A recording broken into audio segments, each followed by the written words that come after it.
Merci de suivre Télémétropole à l'heure de Métro News. Madame, Monsieur, bonsoir. Bienvenue dans notre rendez-vous d'actualité.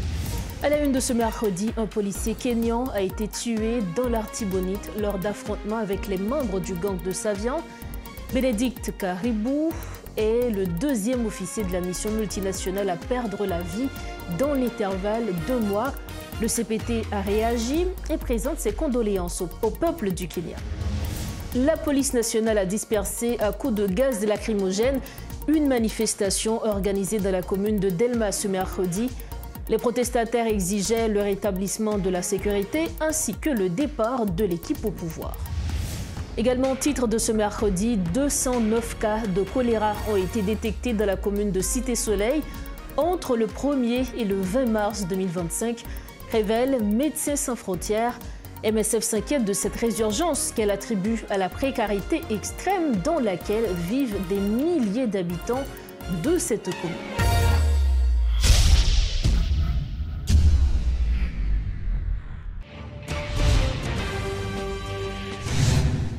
Nous ouvrons donc ce journal par un état des lieux détaillé de la situation sécuritaire dans le pays.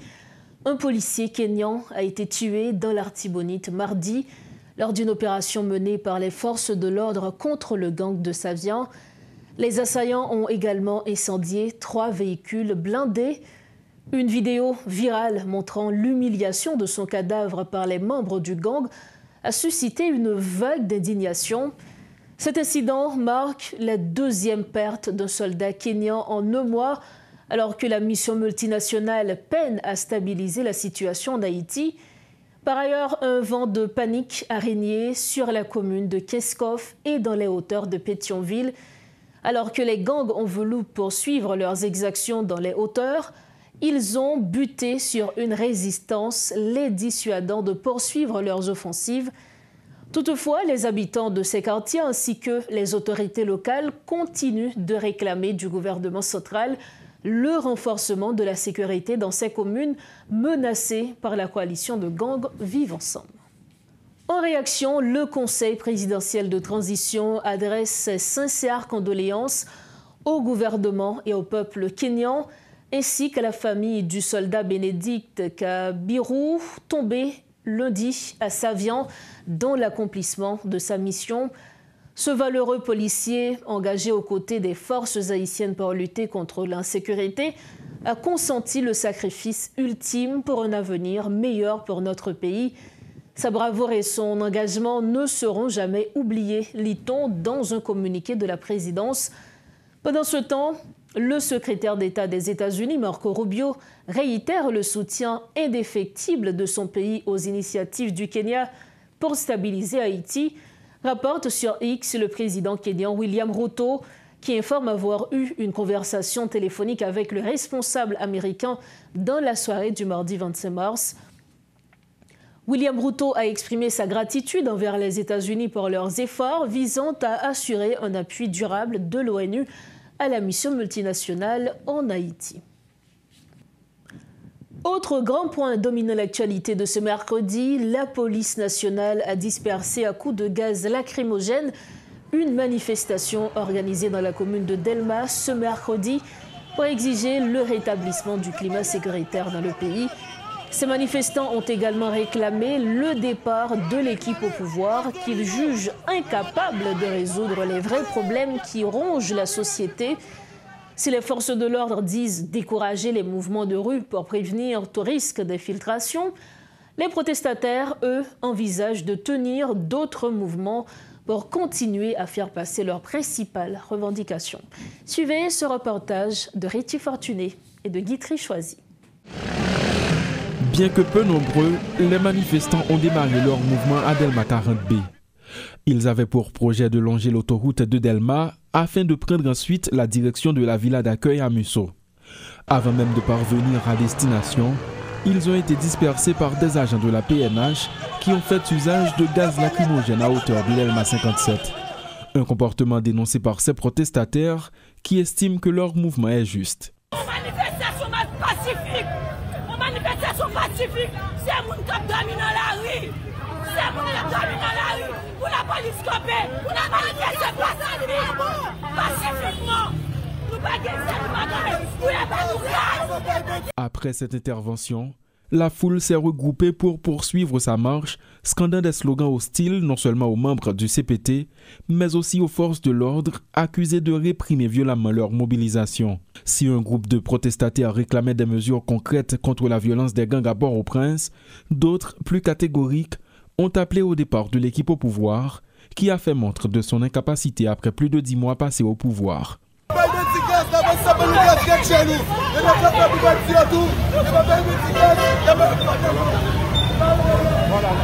Si le parti Les Engagés pour le développement s'est impliqué dans la mise en place de cette formule collégiale, ses membres affirment vouloir s'engager à tout prix dans la lutte pour la renverser. Une position qui marque également leur opposition à la tenue prochaine du référendum et des élections dans le pays. Et je dis à clair que KPT qui l'a, il faillit avec mission, il n'a pas capable de sécurité et il n'a pas faire élection. Et nous-mêmes, qui fait partie de la population, qui fait partie des peuples souverains, malgré un pile intimidation, malgré qu'ils vont faire répression sur eux, dans la zone qu'on a rassemblée pour sortir, la police, ensemble avec criminels d'État, ils viennent faire pression sur la population et au présent. Cette manifestation a eu des incidences sur le déroulement des activités dans la commune de Delma. D'autres mouvements poursuivant ces mêmes objectifs sont prévus dans les prochains jours. Par ailleurs, la police nationale d'Haïti décourage la mobilisation de rue dans ce contexte marqué par la présence des membres de gangs un peu partout dans la capitale, ce qui augmente le risque d'infiltration, souligne Lionel Lazare, porte-parole adjoint de la PNH. Sans une complicité au sein de l'État, jamais la situation n'aurait pu dégénérer à ce point dans le pays, affirme l'historien Michel Soukar. Invité à la rubrique Le Point ce mercredi, il a rappelé que certaines activités ne peuvent se développer qu'avec un État faible. Il a également jugé un dialogue avec les gangs impossible, faute de connaître leur vrai commanditaire. Nous écoutons ses propos. Alors, haïtien, quelle que soit la classe sociale, là, on dirait tout autant malheur pour qu'on arrive devant porte la Kaili, ça peut intéresser. Il va concerner. Qu'est-ce que ça veut dire? Mais où sont les citoyens? Et c'est ça le problème. Le citoyen haïtien n'existe pas. Il n'existe pas. La notion de solidarité nous pas rien. La notion de respect de soi, de respect d'autrui nous pas rien. Depuis que dans ton conseil des gens qui dirigent, celles pour monde dans sorti ils sont dirigeants, c'est pour les passer dans l'embouteillage, il faut une grosse sirène pour le passer. Il y a une grosse machine. On prend une connaît assez vite blindé, vite noir, elle descend là-dedans, il est tellement gonflé sur nos crapauds, vous avez l'impression que même veste ça pas faire mes souliers. Ce sont des parasites. Vous comptez combien de policiers qui avaient sur chaque parasite ça? Des policiers qui formaient, qui étaient de la pour appliquer des populations de sécurité. Il y a un là-dedans pour qu'on parle, c'est 65 policiers qui ont. Il y a un là-dedans. Alors, c'est quoi ça? Le citoyen n'existe pas dans ce pays. Dans l'histoire que nous avons vécue qu'on est là, m'a parlé de l'histoire du monde. Il y a un affrontement qu'a fait entre deux conceptions du capitalisme. Deux conceptions du capitalisme en termes économiques, mais expression politique. Mais il y a là-dedans qui croit que des fois mettre l'ordre dans le pays où tout sont fait légal. Ils croient dans le régime autoritaire. C'est le cas de l'actuel président américain. C'est le cas de la Russie de Poutine, c'est le cas de la Chine. Et ces messieurs-là, de plus en plus, qu'ils ont tendance à définir un nouvel ordre mondial qui est à son triangle. Washington, Moscou, Pékin. D'accord? Maintenant, quel que soit le problème qu'on a gagné à XY avec ABC, ce n'est pas ça l'affaire. Les créer une opportunité pour nous dans le pays pour Haïti, parce que quand les grands redéfinissent leur carte, ils ont plus d'espace ou même pour battre carte la caille. Et ils ont plus d'espace pour mettre l'autre de la caille. Est-ce qu'on a profité de moment ça pour faire? Ou bien encore une fois, Haïti restera-t-elle le pays des occasions ratées? C'est la grande question maintenant. Moi-même, ça ne m'intéresse pas que X ou Y. Je ne vois pas les choses en termes de personnes. Moi, je en termes politiques pratiques, en termes pragmatiques. Qui ça ou qu'a fait pour pays ou qui a ton qui a joué dans la nouvelle conjoncture mondiale. Ou qu'on est qui nous dorénavant pas venir la caille, mettre l'autre de la caille. Et quel que soit fait pour mettre l'autre de la caille illégal parce que la bombe pour vous et la bombe moins tout, on va suspendre 8 pieds. Mais bon Dieu, mettre l'autre de la caille. Ah, mais pour ça, il faut avoir des idées, il faut avoir la volonté, il faut avoir le courage de le faire. Et c'est ce qui nous a toujours manqué depuis longtemps. Ouais, notre petit espace de temps ça, on a les 3-4 prochaines années pour réaliser ça. Du moins, je l'espère. Sinon, au Cap du paysage. Kachou-Bombay. Le Centre d'analyse et de recherche en droits de l'homme a organisé ce mercredi une conférence débat réunissant des organismes de défense des droits humains ainsi que des représentants des forces de l'ordre. L'événement, réalisé sous le thème « Le phénomène Bois-Calais dans le contexte de l'insécurité en Haïti », s'inscrit dans le cadre de la table sectorielle sur la sécurité. Il vise également à analyser la récurrence de ce mouvement d'autodéfense populaire qui refait surface chaque fois que l'État peine à faire face à des défis qui compromettent le destin du pays. Gédéon Jean, directeur exécutif du CORD, et le père Gardi Maisonneuve du Sainte-Carl-Évêque était au micro de Garbijan. Bois-Calais allait constituer quelque part une réponse que la population baille à une situation côté que l'État qui a une mission régalienne pour sécuriser l'espace physique là, et protéger la population, n'est pas capable pour toutes raisons que nous connaissons. Ou une coopération internationale là, qui est toujours en mode promesse, alors même qu'il y a des efforts qui sont faits, mais qui est largement insignifiant par rapport à ampleur question. Donc, face à une situation, c'est-à-dire une population qui quasiment laissée pour côté, d'ailleurs, nous, ça a passé jeudi, au-delà de l'attaque qui faite de manière systématique sous la population, mais actuellement, les criminels ont attaqué les infrastructures critiques de l'État, c'est-à-dire l'essence même de l'État, c'est-à-dire les commissariats et autres institutions qui permettent que je un service public. Jeudi, vous gagnez quasiment une centaine d'institutions qui quittent l'espace physique. Et il y a l'autre qui a quitté l'espace toujours. Donc, je dis, on a une situation côté que ce n'est pas seulement la population non, qui a payé que gang pour chasser, mais c'est également l'État. Donc, je dis, on a essayé de poser problématique là pour voir comment nous sommes capables de dégager une compréhension commune sur questions Bois-Calais qui sont forme de vengeance populaire, en forme de légitime défense. Ce n'est pas au thème d'une approche académique, mais quand même c'est en réponse par rapport aux populations qui quittent pour contre lui. Mais attention, Bois-Calais a des limites. Bois-Calais, ce n'est pas la solution. Parce que la sécurité est posée dans le cadre d'une approche structurelle, c'est-à-dire par rapport au rôle de l'institution. Mais si chaque monde dit, il y a mis ton barrière là, ça passe, pas de problème. Maintenant, de manière immédiate, oui, mais c'est comme si il y a un citoyen substitué à l'État. Donc stratégiquement, nous mettons l'État face à la responsabilité. Lundi, l'État est cap diriger nous. Je dis, c'est le cap diriger qui a une obligation pour la sécurité. Mais nous-mêmes, nous là pour nous faire deux bagailles. C'est porter suffisamment d'éléments d'éclairage pour aider les gens qui doivent décider. Deux, c'est forcer à assumer la responsabilité. Parce que nous-mêmes, nous ne pas qu'à prendre place, mais c'est eux qui ont la responsabilité. Je pense que si pas de violence qui fait, pas de réponse ça. Donc c'est triste. Et c'est haïtien en fait, oui, haïtien. Et ça a produit les finis âmes qui l'ont mis bandits par contre côté au sorti. Est-ce que ce n'est pas un complot international? Donc tout ça m'a dit que, ou même si c'est au cap défendre tout, nous-mêmes dans cette cas l'évêque, nous avons fait un pile rapport, nous disons, nous écoutez les âmes sorti, nous qui est-ce qui a les âmes, nous disons, bandits, c'est seulement, c'est fleurs dans le sous-plat, c'est légumes, mais malheureusement, c'est eux qui ennuyant, c'est eux qui viennent. Et même Jean-Léo te dit, chef gang, il te dit, ou pas perdre du feu, ou pas me dire, pas moi, n'a boulé. C'est le monde qui me dans la rue. Donc, ouais que vous connaissez. Nous avons souhaité bandits, pas venir attaquer la population, pas bailler Bois-Calais. Ouvrons un tout autre chapitre. On parle à présent éducation. Le directeur général du ministère de l'Éducation nationale, Yves Roblan, demande aux professeurs de la sphère publique de mettre fin au mot d'ordre de grève lancé dans plusieurs établissements scolaires du pays, que ce soit dans la capitale ou dans les villes de province. C'est un exercice qui pénalise à la fois les parents et les écoliers qui vont à l'école et ne trouvent pas de professeurs sur place, alors que les examens d'État sont prévus dans 3 mois, précise l'enseignant Roblant.